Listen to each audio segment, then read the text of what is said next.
Good morning, classmate. Good morning, partners all over the world. I'm here now sa JLIM Project Office. Sobrang nakaka-excite po mga partners kasi po, isa po sa mga nag-mentor po sa akin nung freshman level po ako na nasa ng JLIM Project po, isa po sa mga nagturo po sa akin. Sobrang nakaka-excite po kasi kaka-claim niya lang po ng check-in niya. Siya na lang po bahala po magkwento paano siya po nag-start sa business na to and paano niya po nakuha yung check-in na yun. So ito po siya, si Upline Adrian. Hello! Nakita mo ba? Yan. Yan! Ang kita ko ay 126,000. Actually, ano to, dapat 200,000. Nagkamali pa ako na click yung 100,000 na ATM ko pa. Pero ano na lang siguro, I started... Ilang buwan mo yan? Isang buwan. 1 month. Wow. Okay. Medyo malakas ngayon yung transition. Medyo naka-cope up na. Pero anyways, sa akin para sa mga hindi pa member, question mo lang yung sarili mo doon sa trabaho na ginagawa mo ngayon. After 5 to 10 years from now, yung buhay ba na gusto mo, ibibigay ba sa'yo ng trabaho mo?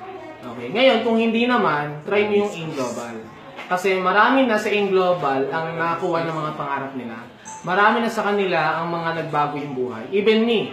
Kasi ang background ko, 3 taon ako sa first year college. Hindi ako matalino. Sa buong pamilya namin, ako lang yung hindi nakagraduate. Pero, medyo nakakatawang kwento. Bakit? Kasi sa buong pamilya namin, ako yung pinakamalakas kumita. Second, sa buong pamilya namin, ako lang yung may sariling kotse. So, medyo kakaiba yung kwento. Pero nagbago ang lahat nung time na na-invite ako at nag-decide ako mag-join sa AIM Global. Okay? So, sa akin, be open-minded kasi pag sarado ang isip mo sa lahat ng opportunity na dumarating sa'yo, kahit gano'ng kaganda ibigay sa'yo ni Lord, hindi mo siya makikita na maganda kasi sarado ang isip mo. Okay? Kaya kailangan laging bukas siya para pag binigyan ka na ni Lord. Kasi lagi tayo nag-pray eh.